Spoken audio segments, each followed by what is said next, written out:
Handheld gaming on the Switch 2 can be a bit uncomfortable. Why is that? Well, it is an amazing device. I love my Switch 2, but let's be totally honest for a second. Playing for hours on end is pretty tough on your hands holding these Joy-Cons. Enter the Abxylute N6. I've spent the last 30 days testing this brand new game deck to see if it's the ultimate handheld upgrade for the Switch 2. Is it a must buy, or should you save your money? Today we are going to talk about the good, the weird, and the vibrating. Whoa.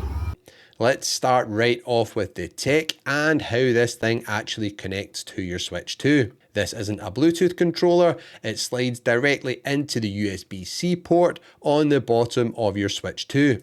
Why does that matter? Well, zero latency. It's entirely plug and play, there's absolutely no pairing process to fiddle with, and you never have to worry about charging the controller separately. If your Switch 2 console has power, the N6 has power. Just keep in mind it will use the power from your Switch 2, so it will drain it a bit quicker. And because it physically plugs into the console, it makes the whole setup feel incredibly solid and sturdy. You're not relying on any magnetic, connections here like you do with the normal Joy-Cons to hold the device in place, which gives you a lot of confidence when you're playing, because this model I have here, it is absolutely solid. You can shake it about and the Switch 2 just does not come out, which is really, really good and what you want when you're using a handheld device like this. Because the N6 plugs into the bottom of the Switch 2, that port is obviously tied up, but if you want to charge while playing, the top port on the Switch 2 is still available. They also added two specific cutouts at the bottom of the deck so the Switch 2 speakers do not get blocked, which is nice. Now, the absolute biggest win for gamers here is the joysticks. They are Hall effect joysticks. If you don't know what that means, it basically means they use magnets to track your thumbstick movement rather than physical components, rubbing together, which then wear down and cause stick drift. This means there's no physical wear and tear inside the actual stick mechanism. So you should not get that dreaded stick drift that completely ruined so many original Switch Joy-Cons. They feel super snappy, very accurate, and they're really comfortable. They're a good size, which is always a bonus when you're playing games that use a joystick all the time. And they are going to give you peace of mind that they don't need to be replaced every 6 months. By the way, if you're already sold on the anti-drift technology here on these joysticks and want to pick one of these up, I actually have an affiliate link down below in the description. Using my affiliate links gets you a great deal on the N6 and it really helps support the channel, so definitely check that out if you're looking to grab one. Alright, let's talk about the design, because the looks of the N6 are unique, I would say. You probably noticed already when you slide the console in, the screen actually pops out the top of the controller, leaving a rather large border at the bottom of the device, this big strip of plastic. It looks a bit odd popping out the top like that, and honestly a little bit unfinished, especially if you get this translucent black plastic version, which I have to say is a bit too subdued for me. I like that it is translucent plastic, but I would love to have seen like atomic purple or the fire orange colors, other colors from the N64 Fantastic range, which really pop. You really have to squint under the right light to see that it is transparent. So I highly advise you to pick up the indigo purple color instead if you are buying one, which is available and looks amazing. It's based on the classic GameCube and just looks fantastic. I wish I had that one. So definitely look out for that much better looking, much bolder looking option when you're buying one of these. But why does the screen pop out like that? Well, according to their testing, this is from their official document, this offset height is the perfect ergonomic alignment for comfort in your hands. If they extended the grip down to be flush with the screen, it actually wouldn't be as comfortable to hold. And you know what? They're probably right. It makes the Switch 2 feel like a solid, sturdy unit that naturally rests in the palm of your hands. However, a word of warning for the marathon gamers out there who play games for hours on end. While this is comfortable, it is not the most comfortable for super long gaming sessions. After a little while, my hands did start to feel a bit sore and cramp up a little bit. I'd say my hands are just kind of medium sized, but I definitely noticed the fatigue. If you're looking for something to sit and play games for hours on end, the most comfortable way to do that is actually with the official Nintendo Pro Controller for the Switch 2. I know it's not ideal if you're strictly a handheld gamer, but it's just worth mentioning if comfort is your absolute number one priority. And speaking of playing on the go, there is one thing I need to mention about the portability. I really would have liked to have seen the N6 come with a carry case, or at least have one available to purchase directly from their website. Because of its added bulk and its unique shape, it typically won't fit into a standard Switch 2 carry case, while the N6 is docked into the console. So if you're planning traveling a lot with this setup, you need to figure out, your own protective solution, get a bigger bag or rucksack or something.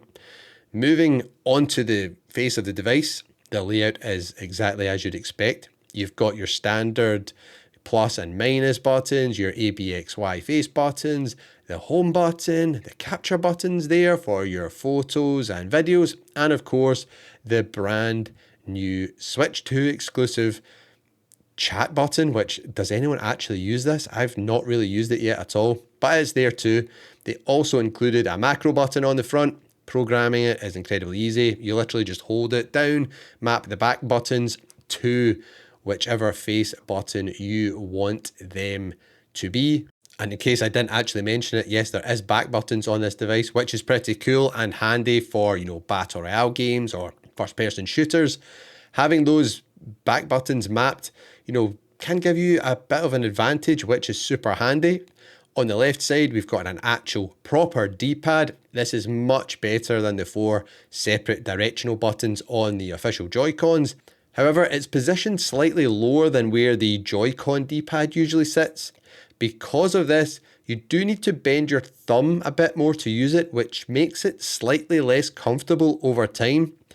It's a trade-off, have a much better D-pad, but you have to bend your finger slightly more to reach it. Then we have the shoulder and trigger buttons. They are nice and big. They feel really nice to press. They're nice and clicky, and you absolutely won't miss them. But there is a catch for racing fans. They are digital switches. That means they are literally just on or off when you press them. It's a real shame they aren't, analog, because it means you can't, smoothly control the acceleration of a vehicle in a racing game. And speaking of a real shame, we need to talk about the rumble. Yeah, this is the vibrations I was alluding to in the intro. I am just going to be blunt here. Turn the rumble motors off. They are just terrible. They are not refined like the vibration motors on the standard Joy-Cons. Instead, it feels and sounds like an electric toothbrush vibrating loudly in your hands. Can you guys hear that? It is so bad. And the rumble doesn't actually feel that good either, so it's just annoying. It's very loud, and it actually gets quite distracting unless you are wearing headphones. It just doesn't feel precise at all.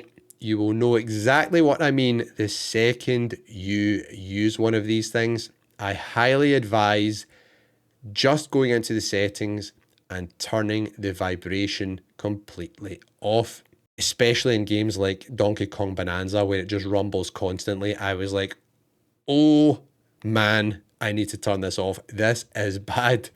Despite the toothbrush rumble and the D-pad placement, the Abxylute N6 is actually a really versatile device.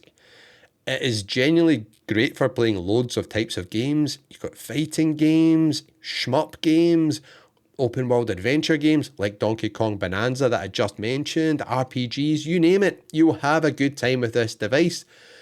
But where this device also shines for me is playing retro games. Sitting back and playing, SNES, GameCube, N64 games on this deck is an absolute blast. It is really, really good fun and nice and comfortable to use for those nostalgic runs, especially because you might not be playing the games for as long. Just pick it up for a quick blast. This device is fab. So, is the game deck worth buying? The N6, is it worth buying? If you're a gamer looking for a deck for your Switch 2 to play in handheld mode all the time, and you want something that feels sturdy with joysticks that will never drift, this is a pretty good one to check out. Just remember to grab the GameCube inspired indigo purple colour, please. It is so beautiful and way better looking than this version here. And for the love of gaming, turn that rumble off and then you'll have a great time. Maybe you want a Joy-Con replacement for your Switch 2 that you can also use with your mobile phone when you're out and about. If you want to check out that device, make sure you check out this video on screen right now.